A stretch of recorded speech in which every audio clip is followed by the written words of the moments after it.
Hello students, स्वागत है आप सभी का APJ online classes YouTube channel पे। क्लास 10th एनसीईआरटी गणित में अध्याय 1 वास्तविक संख्या रियल नंबर के बारे में पढ़ रहे थे।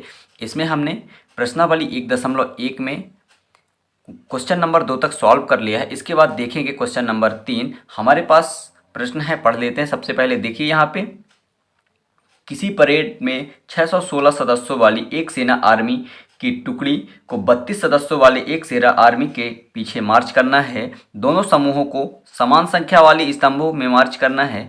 उन स्तंभों की अधिकतम संख्या क्या है जिसमें वे मार्च कर सकते हैं। अधिकतम संख्या का मतलब क्या है? तो अधिकतम संख्या का मतलब है हाईएस्ट कॉमन फैक्टर। एच अधिकतम का मतलब ही है हाईएस्ट। ठीक है, तो यहाँ पे हमें निकालना है 616 और 32 का एचसीएफ। ठीक है, तो ये इसके पहले के वीडियो आप नहीं देखें तो आपको डिस्क्रिप्शन में, इसी वीडियो के डिस्क्रिप्शन में लिंक मिल जाएगा। तो सबसे पहले आप उन वीडियो को देखिए तो आपको समझ में आएगा। मैंने एचसीएफ निकालना सिखाया हुआ है। ठीक है, तो यहाँ पे दो संख्याओं के बीच हमें एचसीएफ कैसे निकालना है, तो 616 और 32 का एचसीएफ निकाल लेते हैं। ठीक है, तो चलिए आइए इसको लिखते हैं किस तरह से लिखना है। तो यहाँ पे आपको इस तरह से लिख लेना है, स्तंभों की अधिकतम संख्या बराबर 616 और 32 का एचसीएफ। ये लिखा हुआ है स्तंभों की अधिकतम संख्या। ठीक है, तो आपको इसी तरह से लिख लेना है, स्तंभों की अधिकतम संख्या बराबर 616 और 32 का एचसीएफ। चलिए आइए 616 और 32 का एचसीएफ निकालते हैं। सबसे पहले इसे हम रफ में समझेंगे। तो यहाँ पे देखिए, सबसे पहले हमें भाग का चिन्ह बना लेना है। ठीक है, और यहाँ पे 616 यानी बड़ी संख्या को भाग के चिन्ह के बीच में लिखना है और 32 को साइड से। ठीक है, और अब हमें इसमें भाग देना है। तो ये लगभग एक बार जाएगा, 32 एकम 32। ठीक है, तो चलिए आइए इसे अब माइनस करते हैं। तो ये 61 में से 32 घटाएंगे तो हमारे पास 29 बच जाएगा। ठीक है, अब उतार लेते हैं 6। ठीक है, अब इसके बाद देखिए, ये लगभग हमारा कितने बार, 9 बार जाएगा। ठीक है, तो यहाँ पे 9 दूनी 18 की 8 हासिल 1 और 9 त्रिक 27 1 28 यानी 288 बच जाएगा। ठीक है, यहाँ पे इसको भी माइनस कर दीजिए तो कितना बचेगा। अब यहाँ पे हमारा शेष बचेगा 8 बच जाएगा। ठीक है, तो यहाँ पे हम यूक्लिड विभाजन प्रमेय लगाएंगे। तो चलिए आइए लगा लेते हैं। तो यहाँ पे लिखेंगे कंडीशन फर्स्ट, यानी यहाँ पे लिख सकते हैं स्थिति फर्स्ट। ठीक है, तो आपको इसी तरह से लिखना है एग्जाम में, स्थिति फर्स्ट। तो चलिए आइए इसको कैसे लिखना है। तो सबसे पहले हमें बीच की संख्या लिखना है, यानी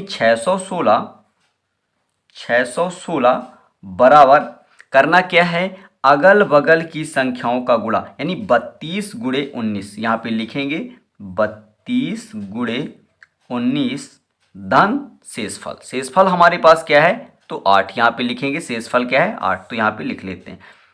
तो यहाँ पे लिखेंगे, जब तक हमें भाग देना है जब तक शेषफल 0 नहीं आ जाता। तो यहाँ पे लिखेंगे शेषफल बराबर नहीं है 0। ठीक है, आपको इस तरह से लिख लेना है। तो चलिए आइए आगे देखते हैं भाग देके। तो यहाँ पे क्या करना है, ये जो 8 शेषफल है इसको हमें अब मान लेना है भाजक, और जो हमारा पुराना भाजक था उसे हम मान लेते हैं क्या, भाज्य। ठीक है, तो यहाँ पे अब फिर से हम भाग देंगे।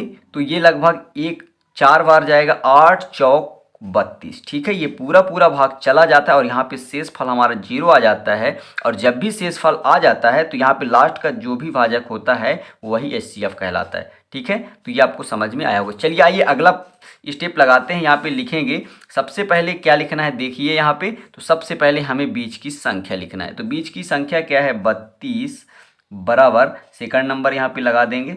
ठीक है, 32 बराबर अगल बगल की संख्याओं का गुणा। ठीक है, यानी 8 गुणे 4, यहाँ पे लिखेंगे 8 गुणे 4 धन शेषफल हमारे पास क्या है, तो शेषफल 0। ठीक है, तो यहाँ पे लिखेंगे 0, यहाँ पे लिखेंगे शेषफल बराबर 0। ठीक है, और लास्ट का जो भी भाजक होगा यही हमारा एचसीएफ कहलाएगा। ठीक है, तो यहाँ पे लिखेंगे अतः 616 और 32 का एचसीएफ। अतः 616 और 32 का एचसीएफ बराबर क्या होगा, तो यहाँ पे 8। तो यहाँ 8 होगा। ठीक है, आपको इस तरह से लिख देना है। अतः लिखेंगे फिर से, यहाँ पे देखिए, इसलिए स्तंभों की अधिकतम संख्या क्या होगी, 8 होगी। तो इस तरह से आपको एग्जाम में लिख देना है।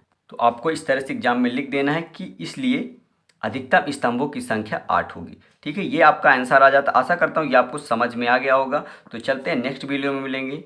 Thank you, best of luck. Video को अधिक से अधिक शेयर कर दीजिए दोस्तों के।